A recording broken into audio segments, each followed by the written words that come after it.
So, eto na nga. Ma'am Percy Sima and kay Ma'am Jimeline Canillas, may love shoutout po sa iyo dyan. So ito po yung una nating pag-uusapan mga kababayan na si Attorney Lorna Kapunan, Ma'am Erlinda Alzola, may love shoutout po. No, si Attorney Lorna Kapunan ay tinawag pong scammer si Sara Duterte. Ano kayang say ng mga DDS? Nako, Attorney Lorna, nako. Pag-iinitan ka talaga. Ayan, Juicy na Narciso ba to? Nakasi. Ayan, may love shoutout po dyan.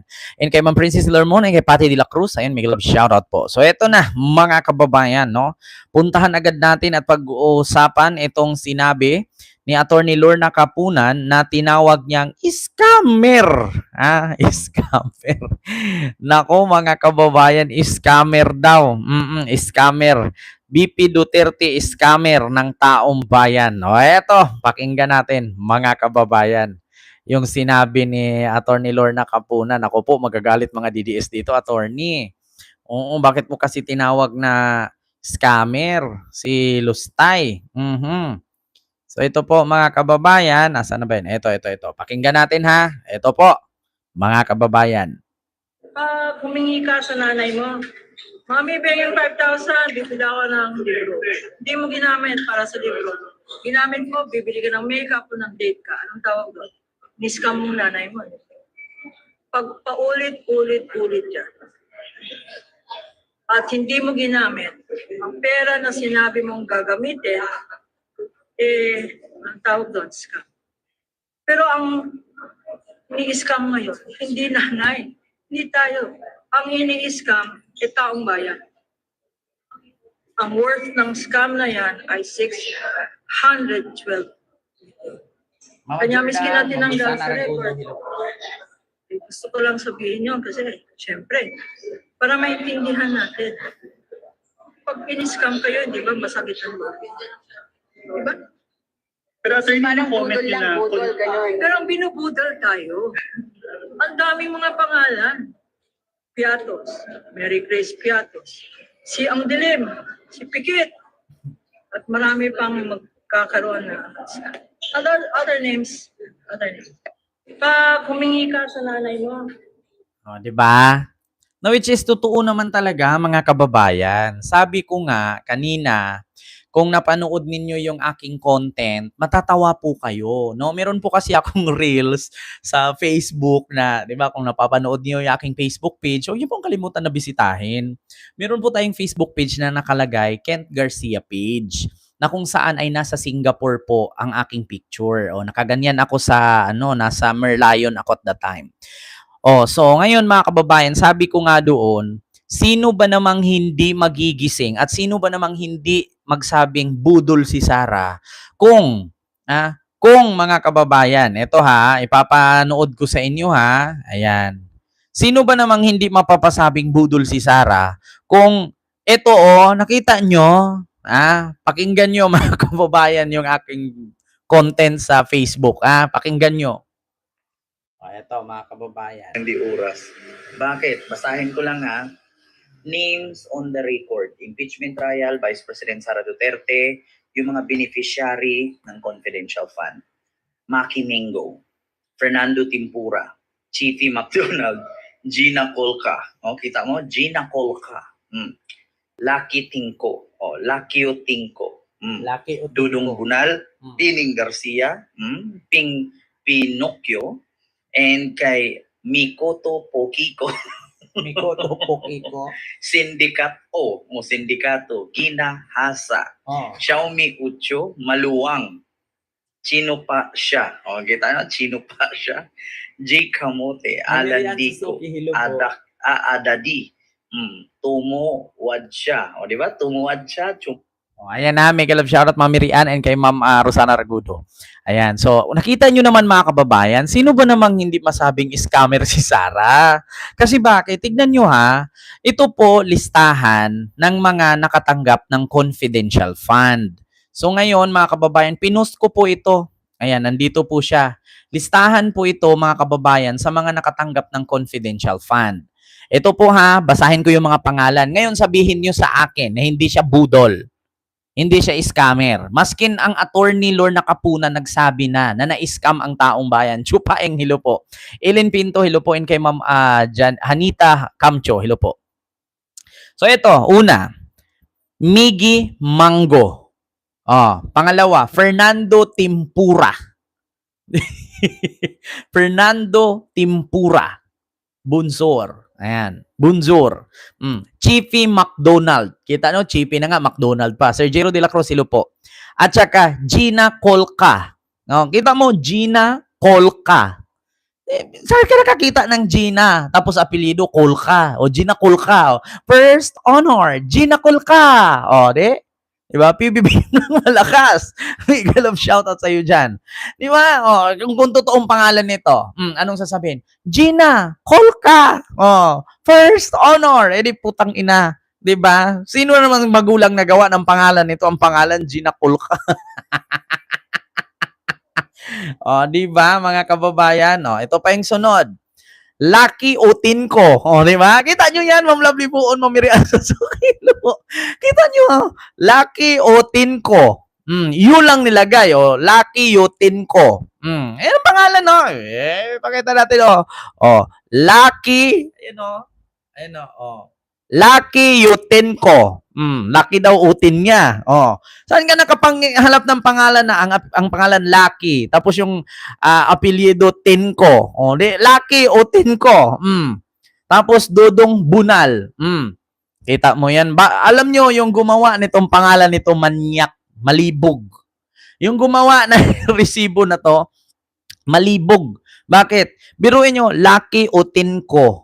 Tapos Dodong Bunal. Alam nyo naman sa Bisaya, ang Bunal, burat ba? Ganyan, Bunal. Tapos dito, si Pining Garcia.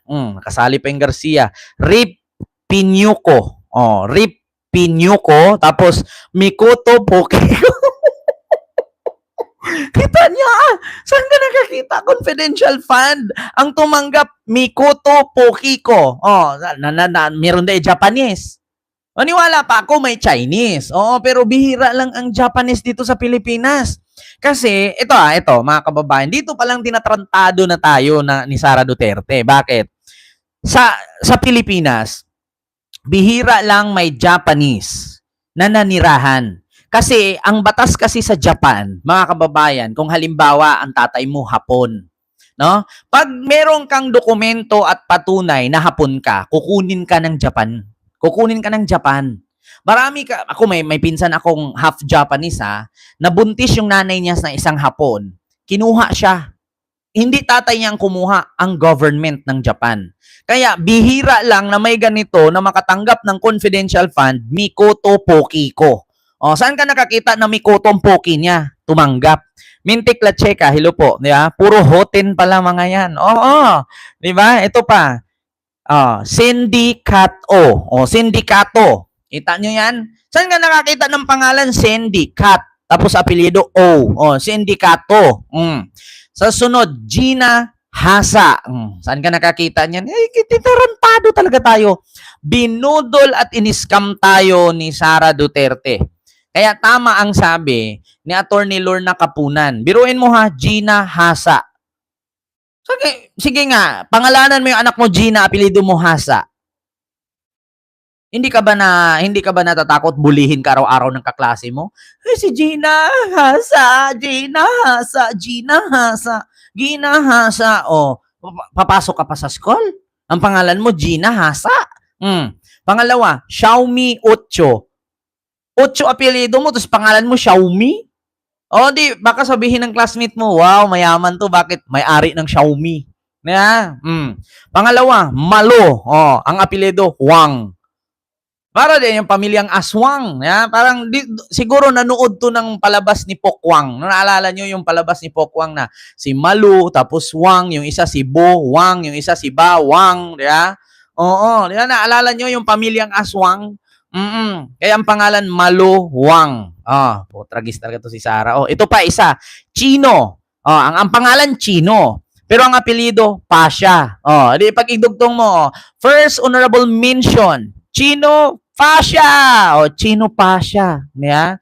Kita nyo, manyakis yung gumawa ng ano na to, resibo ng confidential fund. O ngayon, paano iharap ni Sara tong pangalan Chino, apelyido Pasha? Itong si Gina Hasa. Itong si Mikoto Pokiko. Pag tinawag doon sa prosecution, ito, sino si Mikoto Pokiko? Putang ina, magtawanan yung buong Senado, mga kababayan. Mikoto Pokiko. Ikaw si Mikoto Pokiko. Mikoto Pokiko. Alam nyo, kapag ka napanood to ni pag napanood to ni Kiko Pangilinan, kasi kung naalala nyo nung ginest sila ni Vice sa kanyang vlog, di ba nagpa-shoutout si Vice doon na, Senator Kiko, at saka si Sharon, di ba dalawa sila noon, mag-asawa, tapos nandun si Vice sa vlog. Ang sabi, Senator Kiko, i-shoutout mo naman yung mga fans natin sa Japan. Yung Mikoto Pokiko. Ayan. Miluwak Pokiko, di ba? Kung naalala niyo mga kababayan, may vlog si Vice niyan. Oo, at saka si Sharon at si Kiko na pina-shoutout ni Vice na Makati Pokiko. Mga friends natin sa Japan. Mikoto Pokiko. Itong isa, J. Kamote. Alan Dico. Ito, pangalan, si Alan, tapos Dico. Idugtong mo yan. Alan Dico. Mamirian Suzuki Hilupo dyan sa Japan. Ito, Alan Dico. Aladi. Adadi. Itong isa naman, Tumo Wadsya. Di ba? Paano iharap to ni Sara at kanya mga abogado ang pangalan Tomo, tapos apelyido Wadsya? Tumo Wadsya? Ano to? Fininger siya. Si Pining Garcia. Fininger siya. Kita nyo yan? Fininger. Fining Garcia. Kita nyo yan? Paano alam nyo yung kung sino man po yung tarantadong gumawa ng pangalan na ito, anlibog mo. Talo mo si Digong sa kamanyakan. Biruin mo Fining Garcia. Kita nyo, Fininger siya? Animal. Ito pang isa. Tomo Wadsya. Ito, Tinigasan. Ayan Tinigasan. Kita nyo yan? Pangalan Tini, apelyido Gasan. Tinigasan. Paano iharap ni Sara yan? Pag tinawag isa-isa yan dun sa Senado, hindi magtawanan lahat ng mga senador. O patingin nga ng birth certificate mo kung pangalan mo talaga Tini, tapos apelyido mo Gasan. Ito pa, Aniger. Aniger. Ito, Makati Ako. Ito, Maria Kati Eiko. Makati Ako. Sino si Maria Kati Eiko? Ito pa, Malachi Oy Tingko. Ano daw? Malachi Oy Tingko. Malachi Oy Tingko. Ay, nako, mga kababayan. Nakita nyo yan? Kung gaano katarantado? Ngayon, mga kababayan, itong mga kasagutan nito, ito na ang mga kasagutan. Ito bang mga pangalan na to ay totoo ba o hindi? Panoorin natin mga kababayan sa Billionaire News Channel yung mga katanungan. Ito mga kababayan. Panoorin natin. Thank you, Senator George Erwin Tulfo. Next. Dito kay Sherwin Gatchalian. Tinanong ni Sherwin Gatchalian kung ito bang mga pangalan na to ay totoo ba o hindi sa isang COA audit. Ito, pakinggan natin. Be our distinguished Senate President, Senator Gatchalian. You are recognized, sir. You may proceed. When you're ready, you have 2 minutes. Thank you, Mr. Presiding Officer. Mr. Witness, nakita ko dito, merong 6 na AOMs na in-issue. And meron dito sa 6, non-submission of documentary evidence of payment. Ito ba ay na-fulfill ba ito after nag-issue kayo ng AOM? Based on sa mga na-issue ko po, since ang na-issue ko lang po na AOMs ay for the fourth quarter of 2022, first to second quarter of 2022 of the OBP, and first to second quarter 2022 of the OBP. Ang naabutan ko po lang po na may response na may kasamang documentary evidence of payments ay yung fourth quarter of 2022 po ng OBP. Fourth quarter of 2022. At yun, diba kasi pag nag-issue kayo ng AOM, ang sagot normally is compliance, di ba? Yes po, Your Honor. Yung na-comply nila is fourth quarter of 2022 for this particular item in non-submission of DEP, Documentary Evidence of Payment. Yes po, Your Honor. Based on my personal knowledge po. Kasi yan lang po yung Ano yung kanilang submit para ma-fulfill itong non-submission of DEP? Nag-submit po sila ng acknowledgement receipts po, Your Ito Honor. yung mga acknowledgement receipt na pinakita ng counsel for the prosecution. Yes po, Your Honor. Nung sinabit sa inyo itong mga acknowledgement receipts, may mga pangalan nga na sabi ng ating mga senador, vinalidate nyo ba kung itong mga pangalan na ito ay totoo o hindi? Hindi po, Your Honor, kasi hindi po yan yung focus po ng audit namin. So sa This inyo, what sige, go ahead. Ito ha, mga kababayan, tinanong po dito ni Senator Win Gatchalian kung bago ba ipinasa ni Sara Duterte ang mga pangalan dito. Halimbawa, kasi ganito kasi mga kababayan, kadalasan pala sa ipinasa ni Sara ay hindi original receipt. Puro lang acknowledgement. Sabi ko nga sa inyo nung nakaraang mga vlog natin, sabi ko na ang style kasi ni Sara, halimbawa pumunta siya ng Baclaran. May mga bata doon na yagit. Sinabi niya sa sekretary niya, bigyan mo tag 100 yan. Tapos ngayon, ang isulat mo dun sa resibo para i-deduct or i-refund natin yan sa confidential fund, yagit. Yagit, tapos tag 100, 100, 100. Halimbawa, 10 batang yagit, binigyan niya tag 100, so 1,000 yun. 10 batang yagit, tag 100, 1,000. Tapos isusulat niyan dun sa acknowledgement, ito, 1,000 Baclaran batang yagit. So, yun ang mga ipinapasa ni Sara sa COA. Ngayon, ang COA naman, basta merong sulat, tinatanggap. Pero hindi inalam ng COA kung naibigay ba talaga dun sa mga bata. At sure ba talaga na 1,000 ang nilagay? Paano kung 100,000 ang inilagay dun? Di naman si COA, okay lang kasi may price. Pero ang tanong, bakit hindi original receipt? Ialam naman natin sa gobyerno, mga kababayan, hindi po pwede na acknowledgement lang, sulat kamay. Kailangan resibo talaga na may kumpanya, may OR, may CR. Ganun po yun, mga kababayan. So dito pa lang talagang wala na. Kasi ang estilo kasi, mga kababayan, ni Sara Duterte, ito yung mga style niya para makapagnakaw, confidential. Bakit? Halimbawa, pumunta siya ng squatter area, namigay siya ng tag 1,000 sa isang daang pamilya. So tag 1,000 sa 100 families, 100,000 yon. Tapos para makakupit sila, ilagay mo diyan 1 million. Di 900,000 tubo, 100,000 lang nabigay. So diyan pa lang pwede na sila magnakaw. Bakit? Kasi acknowledgement receipt lang ang inabot nila, hindi original receipt. 'Di ba? Yun po yun, mga kababayan. Kaya nga nila pinangalanan ng mga peking pangalan Kasi una, yung mga bata na yun, hindi mo naman pwedeng hingiin pangalan isa-isa nun para ilagay mo sa resibo. Una, bakit ka maglagay sa resibo? Wala nga kayong resibo, sulat kamay lang. Halimbawa, pumunta siya sa isang nasunugan. Nagbigay siya ng 1 million. Tapos ilagay niya doon sa resibo ang nasulat kamay, ito, nasunugan, nagbigay kami 1 million. Pero ang nilagay niya doon, 10 million sa nasunugan. Syempre yung taga-COA, hindi na yun magtatanong, anong nabili dito, anong nagayon. Kasi acknowledgement lang So doon sa 1 million na ibinigay, pwede niyang gawing 10 million, makapagnakaw talaga siya. Kasi una, tinatanggap ng COA ang acknowledgement receipt. At based dito sa COA, sa tanong ni Win Gatchalian, hindi naman daw nila inalam kung totoong pangalan o hindi yung mga nakasulat doon kasi ang kanilang ino-audit ay yun lang namang nagastos 'Di ba? No OR or sales invoice attached. Wala po, Ma'am Ginger T. Kaya nga, sa totoo lang, halimbawa, napunta siya doon sa Nalindulan. Isulat niya doon, nag-donate siya 10 million. 10 million, Nalindulan.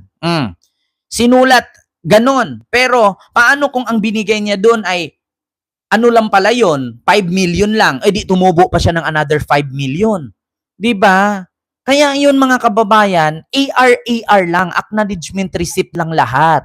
Puro ano lang Kaya nga 'di ba mga kababayan, kasi nagawa ko na kasi 'yan. Alam nyo, itong style na confidential na 'to, ito yung style kung paano sila magnakaw. Makakapagnakaw ka talaga. Kasi bakit? Ganyan kasi nung nagtrabaho ako sa isang foundation, ganyan kami. Halimbawa, ipamasahe mo mula sa bahay papunta sa opisina.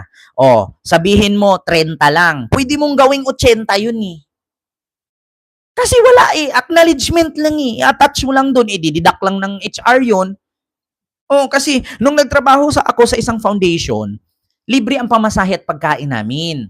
Ngayon, sa pagkain kasi, resibo hinahanap. Kasi bakit? Kasi may Jollibee, may McDo, may Chowking. So, pwede ka namang bumili doon sa Jollibee, McDo, Chowking, refunded yon. So, ipakita mo yung resibo ng Jollibee, McDo, o Chowking, so mari-refund. Pero yung pamasahe mo, wala namang resibo tricycle eh. Wala namang resibo ang jeep.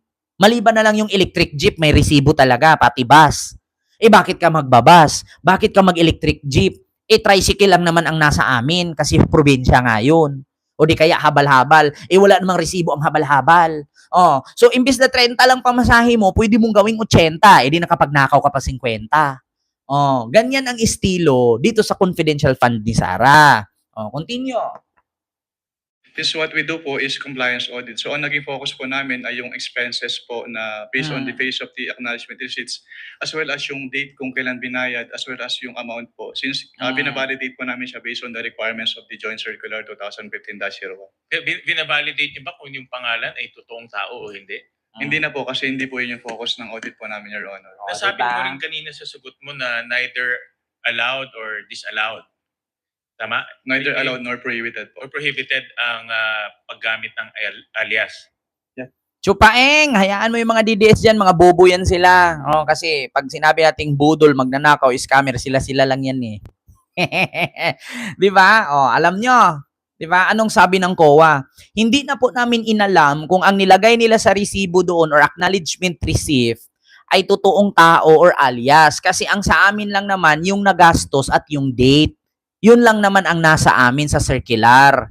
Oh, so ibig sabihin, pag ilagay ni Sarah doon 10 million, wala na. Diba? Fights na. Okay na. Diba? Kaya nga, diba, yung peke na resibo sa military na nagbigay daw ng 10 million si Sarah, kalaunan, sinabi nung military, wala po kaming natanggap na ganun. O, kanino napunta yung 10 million? 15 ba yon?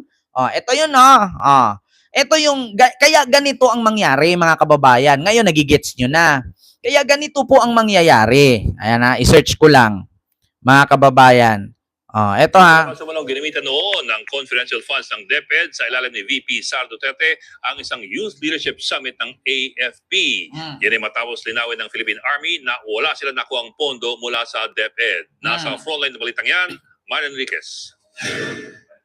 Kinuwestiyon sa pagdinig ng House Committee on Good Government and Public Accountability ang ilang dokumentong ipinasa ng Department of Education sa ilalim ni Vice President Sara Duterte. Tungkol ito sa pinaggamitan ng kanilang confidential funds noong 2023. Lumalabas kasi na ang dokumento na isinumite ng DepEd sa Commission on Audit ay certification na hiningi lang sa Philippine Army. Partikular ang higit 15 million pesos na Ngayon, ang tanong, certification.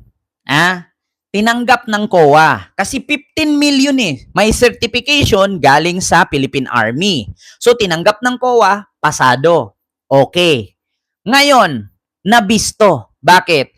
Sinabi nung military, wala silang natanggap. At, sinabi pa ng military, gawa-gawa ang sertifikasyon. Bistado na si Lustay. Dito pa lang kulong na siya dito eh. Dito pa lang impeach na siya dito eh. Kasi bakit? Tapos sasabihin ngayon ni Sara Duterte, fishing expedition. Paano naging fishing expedition yan? Mismo ang military, tinanggi na wala silang natanggap na 15 million. Di ba? Bakit ka gagawa ng peking resibo? Kaya nga sabi ko nga sa inyo mga kababayan, bakit inukihan ng COA to? Bakit tinanggap ng COA ang mata-matang resibo? Kwentong resibo, sulat kamay na resibo. Na dapat ang resibo mo ay computerized. Biruin nyo, Pati military in-scam. Kaya nga, di ba, nung nanawagan sila ng kudita, ayaw sumunod ng military. Putang ina nyo, magkudita-kudita ka. Ikaw, uupong presidente, kami nga, in-scam mo. Tapos, lalo na pag naging presidente ka, baka mas lalo kaming mai-scam. Gawaan mo kami ng peking resibo. Di ba? Kaya ngayon, mga kababayan, ito yung mga irregularities, maraming discrepancy. Na napakaraming resibo, mata-mata. Pero inyo, pati military, in-scam. Pati military, ginawaan ng pekeng resibo. Di ba? Pokemon Pikachu. Tawagin mo pa akong attorney. Ito ng resibo, ito, ebidensya. Pokemon Pikachu. Pikit-pikitan pa rin, tanga-tangahan pa rin. Pokemon Pikachu. DDS, bulag-bulagan, bingi-bingihan. Kahit siguro kuotin ni Sarah yung butas ng poke niya, isangal sa bunganga mo, ang sigaw mo, ang bango, amoy Jo Malone. Kasi tanga ka. Ito, continue. Gastos ng Armed Forces of the Philippines para sa Youth Leadership Summit o YLS. Kumbaga, tila nang hingi lang umano ng resibo sa ibang ahensya ang DepEd para ma-justify ang gastos sa kanilang confidential funds. Yan ang pinalutang ni Batangas 2nd District Representative Jinky Luistro matapos linawin ng Philippine Army na sariling pondo ng AFP ang ginamit sa naturang aktibidad.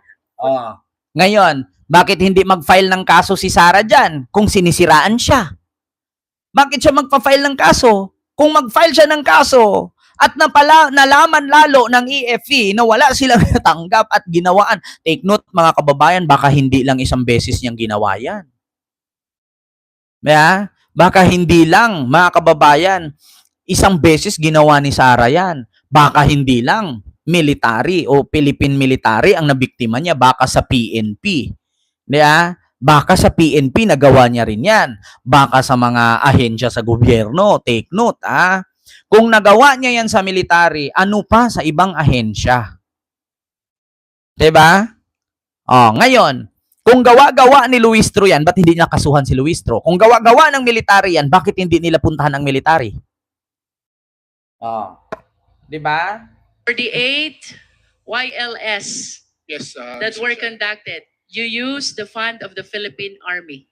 For our participants, we used the Philippine Army. For the students, they used the local government unit funds, Mr. Chair. Ayon kay Luistro, malinaw na walang ginamit na pera ang Philippine Army mula sa DepEd. Ang problema pa, hindi raw alam ng mga opisyal ng Philippine Army na gagamitin ng DepEd ang kanilang certification sa ibang bagay. Kita nyo, hindi pa alam ng Philippine Army na ginamit ng DepEd yung katarantaduhan na pagnanakaw nila. Ngayon, saan napunta yung 15 million? Paki-explain mga DDS. Paano to? Paano nyo to ilusot si Sarah dito? Sabihin nyo na naman, yung military nabigyan ng maleta. Maleta na naman. Paano to mga DDS? Paki-explain. Saan napunta ang 15 million? Ang sabi ng military, wala silang natanggap. Pangalawa, yung resibo, ginagawa-gawa lang, hiningi lang nila. Na nakatanggap daw ng 15 million ang military. Ngayon, anong hakbang dito? So ano to? Kwento na lang? Ano to? Walang patutunguhan? Ano to? Kalimot-kalimutan na lang natin. Hindi man tapilido kalimot. Ano to? Bulag-bulagan tayo. Bingi-bingihan tayo. Ano to? Tapos magalit tayo kay Attorney Lorna Capunan na sinabihang scammer si Sarah. So susugurin natin si Attorney Lorna Capunan. So ano to? Kapunin natin. Ano to? Si Attorney Lorna Capunan, kakagatin natin. Ibalot natin sa sako. Tapos ilambuyog. Ano to? Attorney Lorna Capunan, pasagasaan natin. Ano to? Ipatumba natin. Kasi nasabihan siyang scammer. So, paano to i-explain ng mga DDS ngayon? So, ano to? Anong gagawin natin dito? Kwento na lang to? Kwento na lang. Hanggang dito na lang tayo. Mag-idyot-idyutan na lang. Ano to? Kakalimutan na lang natin itong ganitong mga pangyayari. Yung 15 million, nandun na sa mabuting kamay. Nandun na sa mabuhok. Tapos, kung makasabi kayo ng mga crocodile, saan napunta yung 15 million? Nasa congressman? Idip-id nga. Biruin nyo yan. Ha? Paano nyo ngayon sabihin na mali si Atty. Lorna Kapunan? Paano nyo ngayon sabihin na hindi scammer si Sara? Saan napunta itong 15 million? Inuulit ko. Kanino? Kay Jinky Luistro.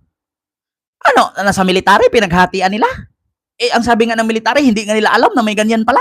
Oh, sinong may hawak nun? Kailan yun inabot? Ano, bungul-bungulan lang tayo dito? Tapos sisigaw na lang tayo, bring him home, bring him home. Ano to? Tapos pupunta tayo sa dahig. Oh, tapos sasabihin natin, tay, kami naman. Ganun ba yon?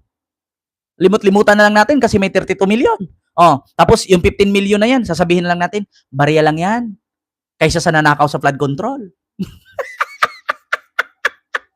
Di ba? Ano? Kakalimot-kalimutan lang natin. Hindi apelido kalimot. Tandaan nyo yan. Mga DDS, ang hirap ipagtanggol ni Sara, no?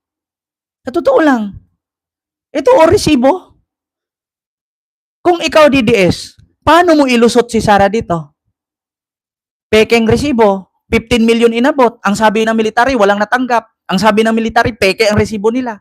Ang sabi ng military, gastos namin yun. Walang bigay si Sara. So, paano mo ilusot si Sara dito? Sabihin, nagsinungaling yung military kasi nakatanggap ng maleta. Ang isagot ng mga DDS niyan, maniwala ka dyan sa military. Nakatanggap ng maleta yan. Kung nakatanggap ang military ng maleta, bakit wala sa listahan ni Mike Defensor? Sasabihin nyo na naman, maleta. Kada pag may pumuna kay Sara, nakatanggap ng maleta. Bakit wala sa ako? Pinuna ko si Sara. Bakit wala ako sa listahan ng maleta? Ayan na naman tayo eh. Araw-araw na sa camera, araw-araw sa vlog.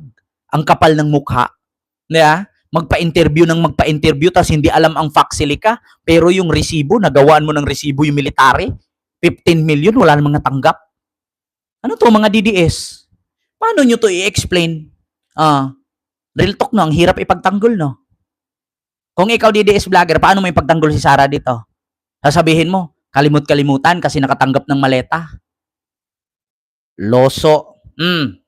Ito pa, mga kababayan, bukod sa sinabihan ni Atty. Lorna Kapunan na scammer si Sara, ito matatawa kayo dito. Ito, ginastos, bayad sa, ito, mga kababayan.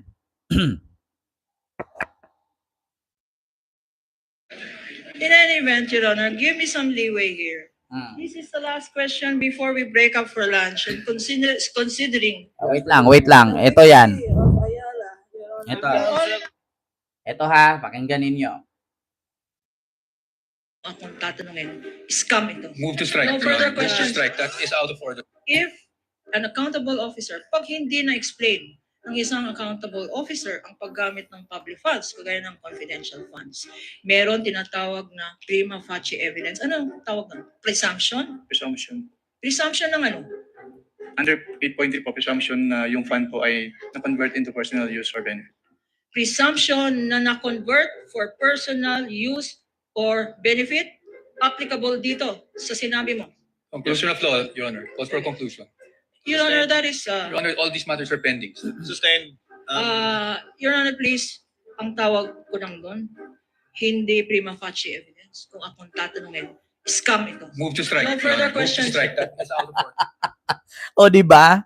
Biruin mo, hindi mapaliwanag. Tapos napunta sa pansariling bulsa. So anong tawag doon? Binigyan ka ng gobyerno ng pera. Ngayon, hindi mo ma-explain kung saan mo dinala, napunta sa sarili mo, anong tawag doon?